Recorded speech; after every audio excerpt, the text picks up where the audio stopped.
Біздің қазақтар үй таңдай алмайды екенбіз. Эмоция кетіп қалады. О деп таңданып. 40 миллионға алған үйін 32 миллион қылып алады ғой. Сатылмайды одан кейін. Дұрыс емес локацияны таңдайды. Дұрыс емес үйді таңдайды. Маған айтыңызшы, ремонт жасайтын бригадалар болады ғой, солар дұрыс адам таңдамаппыз, лақтырып кетті.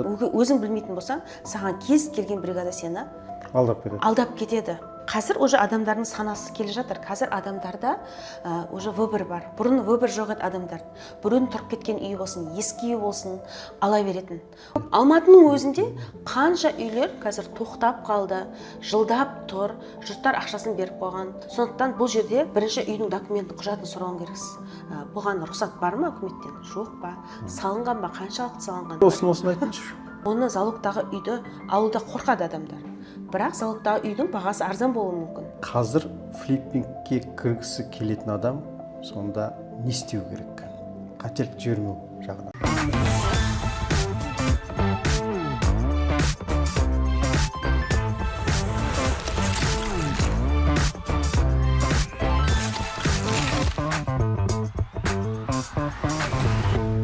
Ассалаумағалейкум, құрметті көрермен. Бүгін біз каналымызда кезекті подкасты бастайық деп отырмыз. Бүгінгі тақырып флиппингтегі қателіктер деп аталады.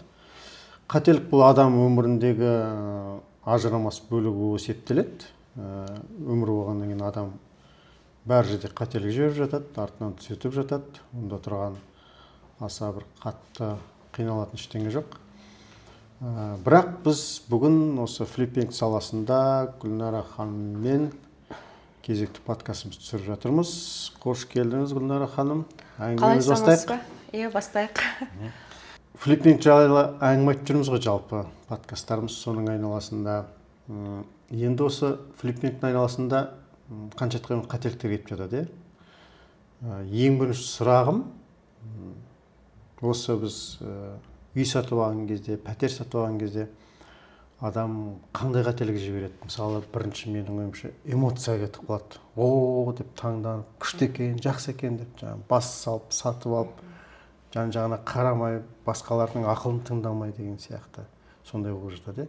Сондай қателіктер сізде болды ма? Сіздің жағдайларыңызда болды ма? Осы туралы не айтар едіңіз? Эмоция жағынан. Енді флиппингте ең алғашқы нәрсе ол үй алуда, яғни үй алып сатамыз ғой, бұл бизнестің аты. Үйді алып, оны ремонттап сату, яғни біздің объектіміз бұл үй. Сондықтан үйді алған кезде көп қателіктер жібереді. Вообще мен сізге айтайын бар ғой, біздің қазақтар үй таңдай алмайды екенбіз. Дұрыс айтасыз. Мен сізге айтайын. Үйді мен сатқанда да қарамайды көп адам. Бір болмайтын картинкаға бірдеңе қызығып алып қалуы мүмкін да. Бірақ үйді мынау флиппингті енді черновой аламыз ғой. Черновой алған кезде өте көп критериялар қарап алу керекпіз. Осы қателіктерден көп адамдар өзінің ақшасын жоғалтып алады. Бұл көйлек емес қой, 1000 теңге, 2000 теңге зат емес. Бұл өте қымбат зат. Мысалға, бұл жерде 20 миллион, 30 миллион, 40 миллионға үй алып тұрғаннан кейін, сен бұл жерде бірде-бір қателік жібермеуің керексің. Енді мен өзім қателіктерімді айтам студенттеріме, бірақ енді маған келген көп адамның қателігі, мысалы өздері флиппингпен айналысқысы келеді, мысалға айтады, бұның не оқуы бар, бұл деген үйді аласың, ремонттайсың, сатасың ғой дейді. Дұрыс па? Бұл жерде мен айтам, өздері жасап жүрген адамдар, маған көп адам консультацияға келеді. Мен біреуін айтып кетейін. Бір военный келді, екеуі мен әйел военный екен, 40 миллион ақшалар болған қолдарында. Сөйткенде жаңағыда эмоцияға беріліп, күшті деп енді барасын, застройщик өзінің үйін әдемі қылып қояды, отырған жерін барлығын условия жасап қояды, сізге күшті қылып айтады, мына үй керемет болады, әдемі макеттерді жасап қояды. Сіз осы жерде білімсіздігіңізді пайдаланады көп застройщиктер. Айтады, уақытысында берем дейді, уақытысында бермейді. Сөйтіп, жаңағы екі жас жұбай 40 миллионға үй алады. Үй алады да, ол 40 миллион үйі берілмейді, 2 жыл күтеді. 2 жылдан кейін ол үйдің бағасы түсіп кетеді. Бұл жерде тағы бір ескеретін нәрсе, застройщик саған әдемі қылып айтқанмен, ол 1 жылда беруі мүмкін, 5 жылда беруі мүмкін. Сөйтеді түсіп кетеді үйдің бағасы. 40 миллионға алған үйін 32 миллион қылып алады ғой. Сатылмайды одан кейін ол үй. Дұрыс емес локацияны таңдайды, дұрыс емес үйді таңдайды енді. Содан кейін адамдар жылайды, мен үйім өтпей жатыр. Әдемі әңгімеге сеніп қалған ғой сонда. Иә, әдемі әңгімеге сеніп қалады. Екінші бір жағдай, Одан кейін 32 миллион болады. Мен тоқтамайды. Одан кейін тағы да екінші рет ұрынып, тағы да өздері салады. Салғанда 32 миллионға салған үйі 24 миллион болып қалады ғой. Сонда Гүлнар ханым дейді, біз 40 миллион салып тұрмыз дейді. 2 жылда біз 40 миллионнан тағы бір 40 миллион шығаруға болады ғой дейді, сіздің әңгімеңіз бойынша. Бірақ біз 40 миллионымызды ұстай алмай қалдық дейді. Инфляцияға түседі, ол 40 миллионнан 24 миллион қалады ғой. Сол 24 миллионмен бізге келеді, оқиды, ары қарай қазір енді жасап жүр. Білім керек бұл жерде, анализ жасап білу керек. Одан кейін бір студентім бар, Тимур деген, Тараздан келген. Ол да 2021 жыл келген Алматыға, ақшасы болған. Мен де 2021-де бастадым ғой. Ол да келеді да 3 үйге ақша салып кетеді. Бір застройщик бар, енді айтпай қойын қай застройщик екен. Ол 5 жылға дейін созатын застройщик бар. Сол ақшасы әлі берілген жоқ. Өткенде осы келген кезде Гүлнар ханым барып көрейікші үйді дейді. Барып көрсем, беріледі деп оларға айта береді. Бірақ әлі мен айтам, ол әлі 1 жыл 2 жылсыз берілмейді ол үй.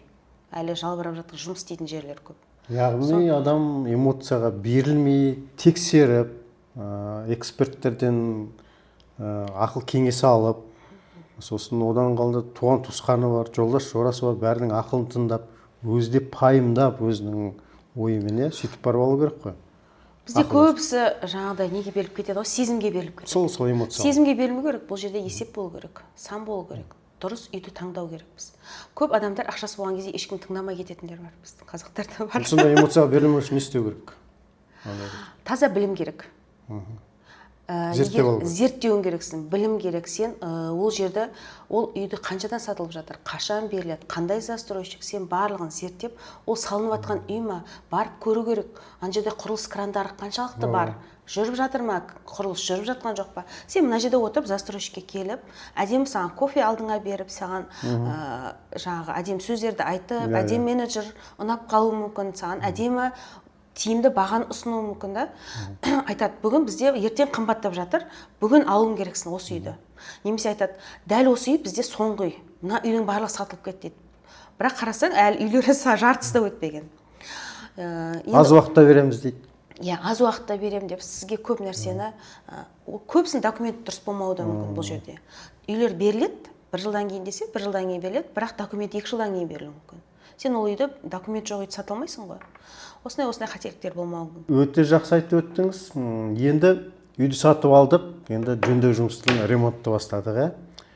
Бұл жерде енді қарап отырсам, жөндеу ремонт жасағанда біраз қателік кетеді-ау шамасы, Тағы да айтайын сізге, біз ремонт жасағанда өте көп қателік жібереміз. Өйткені біз ремонт түсінбейміз ғой.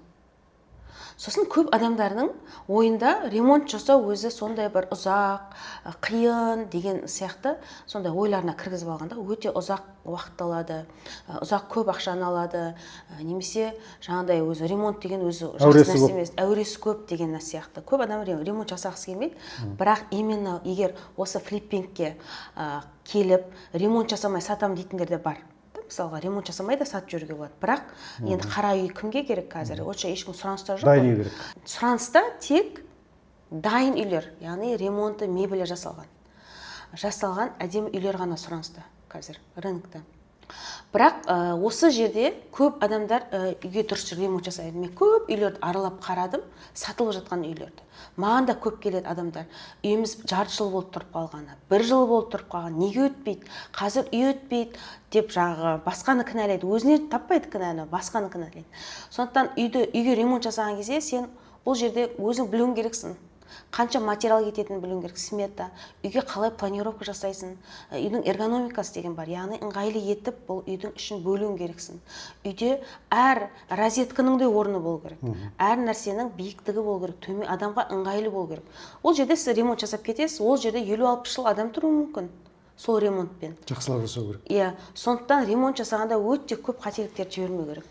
Маған айтыңызшы, анау ремонт жасайтын бригадалар болады ғой, солар дұрыс адам таңдамаппыз, лақтырып кетті, дұрыс болмай қалды деп айтып жатады. Осы қалай таңдау керек? Ең көп қателесетін бұл бригада таңдауда қателесу керек. Бригада таңдағанда, мен айтайын сізге қанша бригадалармен жұмыс істедім. Бригада таңдағанда ескеретін мынандай нәрсе бар. сен оның істеген ісін барып көруің керексің. Бұрынғы істеген жерін барып көруің керексің. Портфолио. Иә, портфолиосын. Ол саған кез келген фотоны көрсетуі мүмкін. Содан кейін сұрауың керексің сен. Неден бастайсың? Одан кейін не жасайсың? Одан кейін не жасайсың? Оған қанша кетеді деген сияқты сұрақтарды. Бұл жерде енді бар ғой, прораб боламыз шыны керек. Ремонтты сен егер өзің түсінбейтін болсаң, өзің білмейтін болсаң, саған кез келген бригада сені алдап кетеді. Алдап өте көп бригадаларды көрдім. Мен енді жалғыз мен емес, қасымда айналысып жүргендер де бар. Дұрыс есептемесең, сен мынау сыпущий дейді ғой, материалдан жейді, артық алдырады, үйіне тасиды, сатады, сататындар да көп. Сондықтан ұзақ қылады. Мысалы, сен сол ремонтты өзің білмейтін болсаң, алгоритм ондай болса, сенің ремонтың да ұзақ болып кетеді. Одан кейін ақша. Ремонтқа да бұл жерге эмоциямен қарау керек. Көп базарға барады да адамдар эмоцияға беріліп кетіп, мынандай жасайықшы, күш жасайықшы деп ремонтқа кететін ақшаны ұлғайтып жібереді. Мысалы, менің студентім бар, жас семья, Шымкенттен келген. Олар енді Астанада бір осындай флипперден оқыған ғой. Оқып, одан кейін 30 миллионға үй алады, BI-дің үйін алады. Сөйтеді да оған 17,5 миллионға ремонт жасайды ғой, 60 квадратқа. Қаншаға сатып алған? 30 миллионға алады, 17,5 миллионға ремонт жасайды. Сонда бұл үйдің құны 47,5 миллион. Олар ешқандай анализ жасамаған, қарамаған, қаншадан сатылып жатқан, ештеңе қарамай, енді ремонтты жақсылап жасау керек деп үйретіп жүрген шығар. Содан кейін жақсылап салған ақшаны. Супер жасаған шығар? Енді супер деп айта алмаймын. Супер деп айта алмаймын, мен фотосын бәрін көрдім. Одан кейін 47,5 миллионға түсті ма, 55 миллион деп қойған, өтпеген. Өйткені ол жерде үйдің бағасы ондай қымбат емес. Одан кейін 50 миллион деген өтпеген. Енді 47,5 деп өзінің бағасына қойған, бір жылдап тұрған, өтпеген. Содан кейін маған келеді консультацияға. Мен айтамын, енді сендер дұрыс жасамағансыңдар. О бастан сендер құртқансыңдар. Жарайды, үйді дұрыс алдыңдар, бірақ ремонтқа сендер көп ақша жіберіп қойдыңдар. Сөйтіп, соңында олар 39 миллионға сатты. Өйткені сол жердегі рынок, Шымкентте рынок сол 39 миллионды ғана көтеріп тұр. Сонда олар қараңыз, қаншаға ұтылып тұр? Жоқ дегенде 7-8 миллионға ұтылып тұр. Уақыт кетті. Уақыт кеткен ғой. Жарты жыл ремонт жасаған ғой сол жерге. Қанша нервіміз кетті дейді. Кетті дейді. Қазір енді ол кісілер менімен бірге жұмыс істеп, менен қазір білім алып, олар қазір уже 3-4 үйлерді сатып жатыр. Уже қаншаға жасадың деймін ғой, 2,5 миллионға дейді, 3,5 миллионға дейді да, уже білім бар ғой. Білім болғаннан кейін, анализ болғаннан кейін ол осы нәрсе келеді. Яғни Гүлнара ханым, білім алу деген өте маңызды, қателік болмайды сонда, иә? Енді қараңыздар, көп адамдарда қателік осы 3 нәрседен кетеді. Бірінші, үй алған кезде қателеседі олар. Екінші, ремонт жасаған кезде қателеседі. Үшінші, сатқан кезде қателеседі.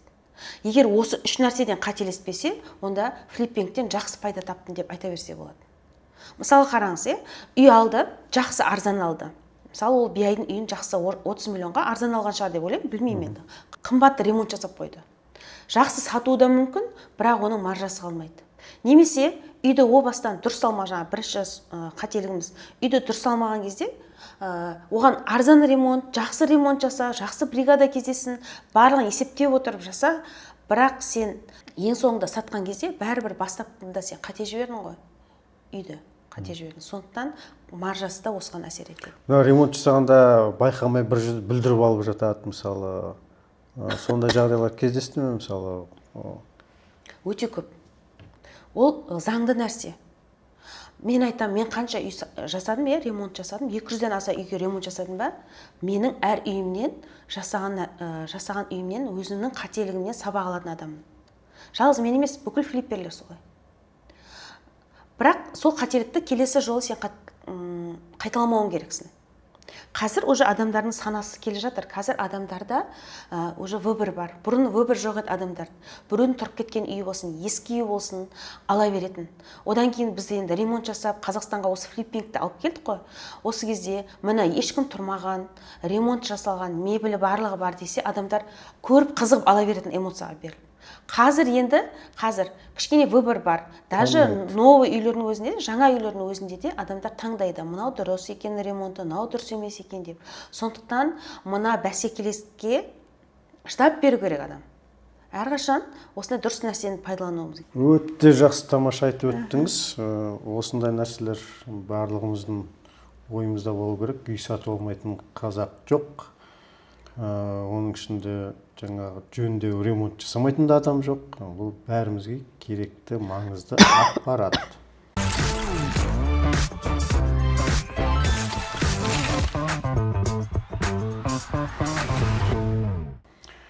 Енді келесі сұрағымызға көшсек, ремонтын бәрін жасадық, үйді сатып алдық, бәрі жақсы. Бірақ біз есеп болу керек қой. Есептеп алуымыз керек. Үйді мен мұншаға сатып алдым, мұншаға жөндеу жұмыстарын жасадым. Мынасы құжатын жүгірісіне кетеді, тағысын тағы деген сияқты. Сонда есеп жасағанда қандай қателіктер кетеді? Енді есеп болғанда қараңыз, мен айтам, егер сен оның есебін білмесең, онда сен бұл бизнеспен айналыспай қой. Бұл бизнес, флиппинг деген біз бұл шығармашылық адамдардың жұмысы емес. Бұл бизнес таза. Бұл біз дизайнерлер сияқты бір әдемі қылып үйді шығарып жатқан жоқпыз. Болмаса там ремонт жасап, одан бір күшті, бір керемет әсер алып жатқан жоқпыз. Бұл жерде бұл біз нақты бір уақыттың ішінде біз пайда табуымыз керекпіз.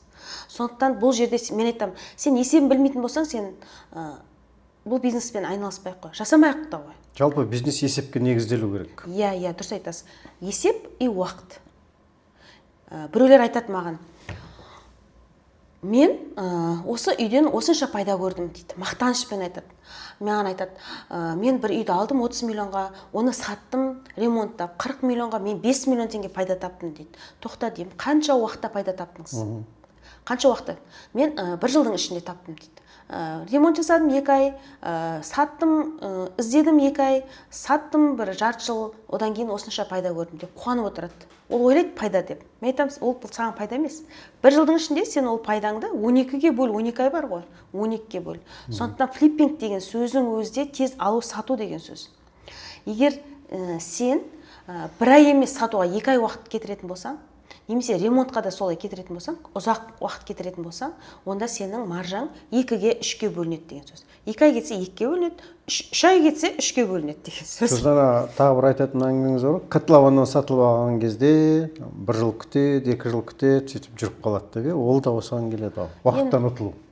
Енді котлованға мен айтам, мен егер флиппингпен айналысатын болсаңыздар, котлованнан ұялмаңыздар деймін. Өйткені котлованнан үй алады, ақшаны салып қояды, ол ақша тұрып қалады ол жерде. Екіншіден сен ол застройщикке дұға етіп отырасың.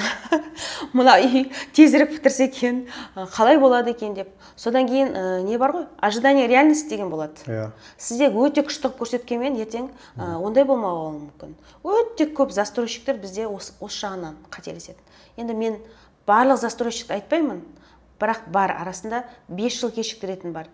3 жыл кешіктіретін, застройщик бар, болды ол 3 жыл кешіктіреді деймін. 2 жыл кешіктіретін бар. Жарты жыл кешіктіретін, 1 жыл кешіктіретіндер бар. Немесе застройщиктер бар, уақытында беретін. Уақытында берген ол жақсы деген сөз. Яғни есепте мынандай болу керек. Сен алдын ала біліп тұруың керексің. Мына үйді осынша аламын. Осы жобада мен бұған ремонт жасаймын. Осы жобада мен оның налогы бар, басқасы шығындарын алып тастаймын. Сонда мен осы жобада сатамын. Яғни егер сен анализ зерттеп осы жерде ремонтмен сатылып жатқан үйлер болса, сен ол жерге анализ жасауың керексің. Және смета деген нәрсе бар ремонтта. Сметадан сен асып кетпеуің керексің. Сен қызығып ананы алып, қымбатын алып, немесе арзанын алып жерге де болмайды. Бұл жерде ортасын сақтап отыруың керексің, әрқашан. Яғни басынан бастап жоспарлау керек, уақытында, жаңағы қаржысында, сосын сол белгі бір рамкадан шығып кетуге болмайды. Болмайды, шығып кетуге. Егер сен рамкадан шығып кететін болсаң, жаңа эмоцияға беріліп, қымбат ремонт, немесе эмоцияға беріліп, дұрыс емес үй алып қойсаң, немесе эмоцияға беріліп, дұрыс саталмай қалсаң, кейде болады. Эмоцияға беріліп, дұрыс саталмағанда. Ой, мына ванна күшті екен деп алып қойып салып жүрсеңіз, ол да ертең өзін ақтамайды. Дұрыс саталмасаң, мысалы, бірінші сауда деп басқа деп сен егер есебін дұрыс шығарып, өзің маржаңды есептеп, барып сен сатуың керексің, бағасын қоюың керексің. Баға шығарамайтын адамдар да бар. Үстіне 1 миллион көрсем де болады дейтін адамдар бар. Осын айтыңызшы. Баға шығарамайтын қалай сонда? Енді қараңыз. Анау клиент келген кезде соған көне салатын, сен өзің үйіңе бірінші өзің көңілің толып тұру керек. Егер сен өзің үйіңе өзің көңілің толып жақсы ремонт жасасаң, жақсы үйді алып, жақсы локация барлығы дұрыс болатын болса, сен ол жерде өзіңнің бағаңды айта аласың. ұстап тұра аласың. Ұстап тұра аласың. Сен білесің, бұл рынокта осы жердегі, осы айналадағы үйлер қанша тұратынын білесің. Зерттейсің, звондайсың. Көп крышадағы объявлениелердің бәрі ложный объявление, өтірік объявлениелер. Олар бағаны түсіру үшін қойып қоюда мүмкін. Әдейі ойнайды ғой. Әдейі ойнайды, риэлторлар ойнауы мүмкін. Сөйтіп сені эмоциялық түрде сындыруы да мүмкін. Сондықтан сен егер сол жерді жақсылап зерттейтін болса, оның барлығын мен өзім өтемін. Сол кезде ғана сен дұрыс шығасың, дұрыс бағасын қоясың және дұрыс сата аласың деген сөз. Даже келген клиент сен үйіңнің минустарын көрмеуі мүмкін. Бірақ егер сен өзің сол жерде қобалжып, дұрыс өзіңнің біліп тұрсаң өзіңнің минусыңды, онда ол беріледі адамға эмоция. Сондықтан мен айтам, флиппингте мына үш нәрседен қателеспеу керек. Бірінші үй алғанда, екінші ремонт жасағанда, үшінші сатқанда. Даже сен бірінші ремонтты жақсы жасадың, жақсы үйді алдың, бірақ сатуға келген кезде сен дұрыс сата алмасаң, менде сату деген бір жеке сабақ бар да, сату өнері. Айтасыз ғой, өнер деп бұл сату. Сату деген өнер, саудаласу өнер, сүннет дейді ғой, саудаласу сүннет, сату өнер. Егер сен дұрыс өзіңнің өніміңді дұрыс сата алмайтын болсаң, дұрыс бағалай алмайтын болсаң, бұл жерде де маржа қалмайды саған. Өте жақсы айтып өттіңіз. Міне, құрметті көрермендер, қай кезде болсын, үй сатып алғанда да, үйді сатқан кезде де осы ақыл кеңестерді сіздер қаперге алып, осыны басшылыққа алатын болсаңыздар, ұтылмайсыздар. Гүлнар ханым керемет мықты ақыл кеңестер беріп жатыр, лайфхактар айтып отырады. Осыны әрдайым тыңдап, біздің подкасттарымызды көріп, әрдайым пікір жазып отырыңыздар. Гүлнар ханым, мен келесі мынандай бір сұрақ, бұл да аса маңызды деп ойлаймын. Бұл құжат, үйдің құжаты, документі, осы жағынан қандай көп қателік кетіп жатады. Жаңағы үй салатын құрылыс компаниясы бар, олар да дайын қылмай созып жібереді. Құжат жоқ, документ жоқ, пәтер болуы мүмкін. Болмаса бір қателіктер кетеді, болмаса бір үйдің бірнеше қожайыны болады деген сияқты. Осындай жағдайлар туралы не айтасыз? Енді бұл жерде үйді біз бірінші құрылыс компаниясынан, одан кейін жеке тұлғадан алуымыз мүмкін. Енді құрылыс компаниясына келетін болсақ, егер сіз құрылыс компаниясында үйді алайын деп шешкен болсаңыз, флиппингке арналады. Ондай болса, ол жердің сіз документтің барлығын сұрауыңыз керек. Көп адамдар білмейді документті, құжатты білмейді. Құжат білмегеннен кейін ертең олар өздері минусқа кіріп жатады. Ең бірінші осы үйді салғанға олар сатуға құжаты бар ма? Жаңа КЖК дейді ғой, КЖК-сі бар ма? Бұл үйге үкімет рұқсат берілген ба, берілмеген ба? Осы нәрсеге. Егер сіз алдын ала ақша салатын болсаңыз. Дайын үйлер болса, документі бар ма? Яғни, бұл үйдің техпаспорты шыққан ба, шықпаған ба? Өте дұрыс айтасыз. Ана жерін сатып алмай, рұқсатсыз салып жеріп, кейін құлап жатқан үйлер болады ғой. Қазір көп қой. Көп. Алматының өзінде қанша үйлер қазір тоқтап қалды, жылдап тұр, жұрттар ақшасын беріп қойған, алданып қалған. Сондықтан бұл жерде бірінші үйдің документін, құжатын сұрауың керексіз. Бұған рұқсат бар ма үкіметтен? Жоқ па? Салынған ба? Қаншалықты салынған? Жаңағы документтерін барлығын дұрыстап тексеріп барып алуыңыз керексіз. Енді бізде документ болады, енді шығады деген сияқты көп нәрсеге енді көп қой, енді мелкий застройщиктер де көп та. Сондықтан мен айтам, аласыз ба, жақсы құрылыс компанияларын алыңыз. Ірі құрылыс компаниялар бар бізде, Қазақстанда бар. Енді олардың құжаттарының барлығы дұрыс. Репутациясы жақсы. Олар өзінің репутациясын жоғалтқысы келмейді, сондықтан алады. Енді екінші бір жағдай бар, ол жеке тұлғадан. Енді көп адамдар жаңа инвестор болып ақшасын салады, одан кейін 1 жыл 2 жыл күтеді, одан кейін олар ремонт жасағысы келмейді, сатып пайда үстінен 1-2 миллион болса да пайда көргісі келеді, сөйтіп черновой күйінде сатады. Оны сіздер крышадан басқа, енді көп қой, крышадан басқа да өте көп жаңағы алатын жерлер көп, үйді алуға болатын жерлер көп. Алған кезде сіздер неге мән берулеріңіз керексіздер? Ең бірінші, бұл үй оған кісіге қалай келді? Қалай сатып алды? Қалай сатып алды, кімге сатып алды? Бұл үйдің құжаттары қаншалықты дұрыс? Бұл жерде енді тек қана договор купля-продажа еді, сатып алу, сату келісім шарты ғана емес, одан басқа өте көп құжаттар болу керек. Қандай? Енді бұның барлығын мен айта алмаймын. Бұның барлығын енді өзім сабағымда айтамын. Өте көп бұл жерде құжаттарға өте көп мән бермесе, мысалы көп адам үйді алған кезде ол құжатын тексермейді екен. Сондықтан осы жерден олар минусқа кетіп жатады. Құжатқа өте қатты мән беретін адаммен Сіз білесіз ба, мен 12 адамнан бір пәтерді сатып алған адаммын. Айтып берейін ба? Айтып берейін. Бізде Қазақстройда Әлем Сити 1 деген бар. Оның берілгеніне бір 5 жыл болды. Осыдан бір 2 жыл бұрын маған бір қыз жазады, сол жерде бізде черновой үй бар деп. Ол жерде вообще үй тұрып кеткен ғой, үйлер. Бұл жерде қалай черновой үй бар? Аласыз ба? Я бағасы да әдемі, келістік. Сөйтсек, осы бұл үйдің неге сатылмай тұр? 3 жылдан бері сата алмай отырмыз. Өйткені бұл жерде 12 адам меншігінде екен бұл үй. 12 адам меншігінде болғаннан кейін жаңа адамдар келісе алмайды екен. Яғни бұл сол жерде бұрын пропискада тұрған, одан кейін ол үй сүрілген, сүрілгеннен кейін оған Қазақстрой жаңа үй соққан орнына этаж үй, сондықтан берген оған. Бірақ аналар таласып бір-бірімен осы үйді сата алмай жүр екен. Содан барамда мен жаңағы 12 адамнан үйді сатып аламын ғой, 1 ай көлемінде мен оларды күттім, бір-бірімен келіскен.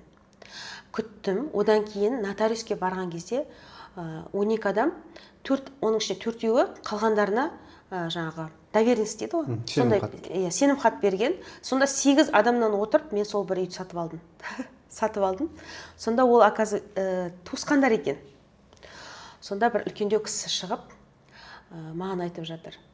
Қызым, біз осы үй үшін туыстар бір-бірімізбен араласпай кеткен едік. Бір-бірімізді көрмей кеткен едік осы бір үй үшін. Араздасып. Саған рахмет деп маған батасын беріп, сен біздің бүгін баяғы өзіміз қалпымыздай жаңағы туған туыстарымызды қайтадан жақындастырып, осылай жасап бердің, саған шешіп бердің, ортадағы дауды шешіп берген ғой. Иә, шешіп бердің, саған көп-көп рахмет деп батасын берді. Бірақ сол жерде нотариустен мен таңғы 11-де кіргенмін, түнгі 11-де шықтым. 12 сағат нотариусте отырдым. Осындай да кездер болады.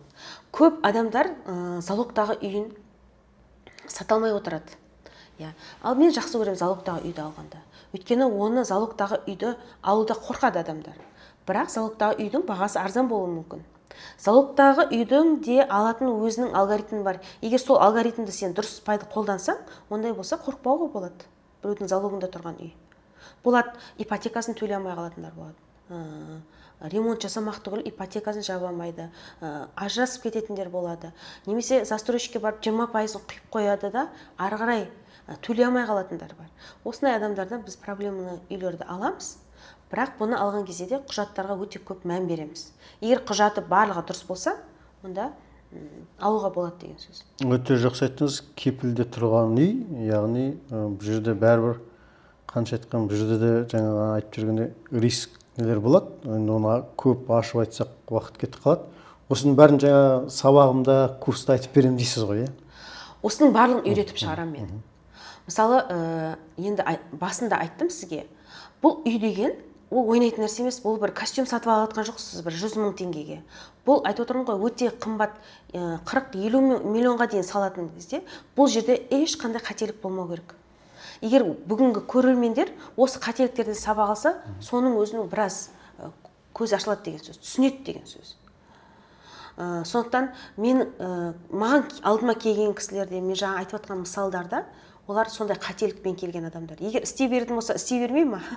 Таяқ жеген дейсіз ғой. Неше үй сатқан, бірақ масштабқа шыға алмай жүргендер бар. Таяқ жегендер бар, әлі бір ортаға үйренісе салмай жүргендер бар. Сондай.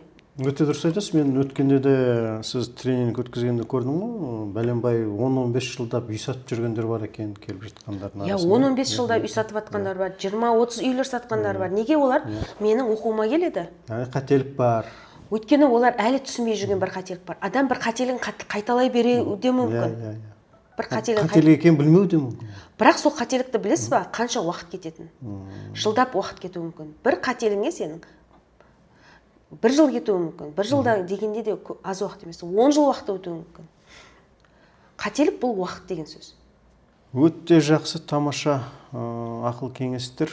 Енді Гүлнара ханым, келесі сұрағымызға көшейік. Мен мысалы бардым, үйді сатып алдым, ары қарай бәрін өзім істеймін, өзім көремін, өйткені ешкімге сенбеймін, мысалы да. Бәрін өзім жасайын деп жүгіре беру дұрыс па? Әлде команда болып, адамдарды, көмекшілерді қасыңа шақырып бірге істеген дұрыс па? Әлде бәр жауапкершілікті өзім алып, бәрін өзім істей беру дұрыс па? Осы жерде енді бұл жерде бар ғой, бұл жерде де қателік әрине. барлығын өзің істей алмайсың. Бұл жерде де арнайы мамандарға сен жүгінуің керексің. Егер барлығын өзің істеймін, мен өзім үйді табамын, мен өзім үйді сатамын, мен өзім үйге ремонт жасаймын, мен өзім дизайн жасаймын, барлығын өзім жасаймын десеңіз, тура сіздің үйіңіз өтпей қалуы да мүмкін. Өйткені сіздің көз қарасыңыздағы үй басқаларға ұнамауы да мүмкін. Сондықтан бұл жерде команда неге маңызды деген сөз. Мен айтам, етті сойса да қасапшы сойсын деген бар ғой. Сондықтан мен айтам, өзінің маманына беру керекпіз. Мысалы, мен риэлторларға үй сатуға беретін тұғым бұрын. Үйімді сатуға. Өйткені өзім, мына мен айттым ғой, университет сабақ бергенмін, 200-300 мыңға қарап отқан адаммын. Сондықтан мен сауданы білмейтін тұғым. Саудаласуды білмейтін тұғым. Үстіне аз ақша қосып қоюым да мүмкін. Яғни мен бұл жерде саудаласу өнерін әлі меңгермегенмін. Сондықтан мен риэлторларға беретін. Риэлторлар олар жақсылап тұрып маған әдемілеп сатып беретін. Сондықтан олардан да қашуға болмайды. Жақсы ремонт жасайтын адам бар ма? Болды, оған сеніңіз, тапсырыңыз о жұмысыңызды. Өзіңіздің де басқа жұмыстарыңыз бар ғой. Одан кейін қандай? Заңгер дейді ғой бұл жерде. Нотариус, заңгер. Яғни сіз сатып алу сатуды өзіңіз жасасаңыз да болады. Сіз егер білсеңіз осыны. Тегін жасасаңыз болады. Немесе нотариуске барып 50 мың теңге берсеңіз. Білмесеңіз барыңыз. Түсінбейсіз ба? Заңгермен ақылдасыңыз. Өзім білемдіге басуға да болмайды. Егер сен енді соғысқа да адамдар жиналып барған ғой. Жалғыз өз соғысам деп барса жеңіліп қалады ғой. Сондай-ақ, егер сен жалғыз өзің барлығын істей берем десең, адамдар выгоранияға түсіп кетуі мүмкін. Бұл ремонт деген оңай нәрсе емес. Оны жасаңыз адам өте шаршап қалуы мүмкін, беті қайтып қалуы мүмкін. Құрсыншы деп қалуы да мүмкін, шыны керек. Сондықтан бұл жерде өзіңді сақтап қалу үшін сен істейтін адамдарға, мамандарға беруің керексің, бөліп. Яғни әр жұмысты өзінің саласының маманы, білгірі істеу керек, Бірақ сондықтан маманды дұрыста таңдауымыз керекпіз. Сонымен Гүлнар ханым, қорытындыласақ, осы 5 негізгі қателік қорытындыласақ, қазір флиппингке кіргісі келетін адам сонда не істеу керек? Қателік жібермеу жағынан. Ең бірінші білім керек. Білім, егер сен осы бизнесті айналысқың келіп жүрсе, ол үшін саған жақсы білім керек, анализ керек, зерттеуің керексің. Мен мысалы осы бизнеспен айналысып отқанда 6 жыл ғой. Яғни мен өте көп қателіктерден өзім сабақ алған адаммын. Мен бір қателіктің өзіне де бір жылдап кетірген уақытымда болды. Сондықтан бұл жерде сіздерге флиппингпен қазір айналсам, қазір байып кетем деген адамдарға мен айтайын, сіз біліміңіз болмаса, бір жерде тоқтап қаласыз, болмаса бір жерде сіз минусқа кетіп қалуыңыз мүмкін. Сондықтан білім алған дұрыс деймін. Зерттеңіздер, оқыңыздар, осындай біз сияқты подкасттарды қарау керек, әркімнің минусынан сабақ алып отыру керек, көру керек деген сияқты. Өте дұрыс айтасыз. Гүлнар ханым айтқандай, осындай подкасттарды қарау керек, білу керек, зерттеу керек. Одан қалды біздің Гүлнар ханымның өткізетін арнайы жобасы бар, курстар бар. Соған келіңіздер, жазылыңыздар, тренингке қатысыңыздар, араласыңыздар, сұрақ беріңіздер. Сонда сіздердің көздеріңіз жетеді неге білім алудың маңызды екендігіне.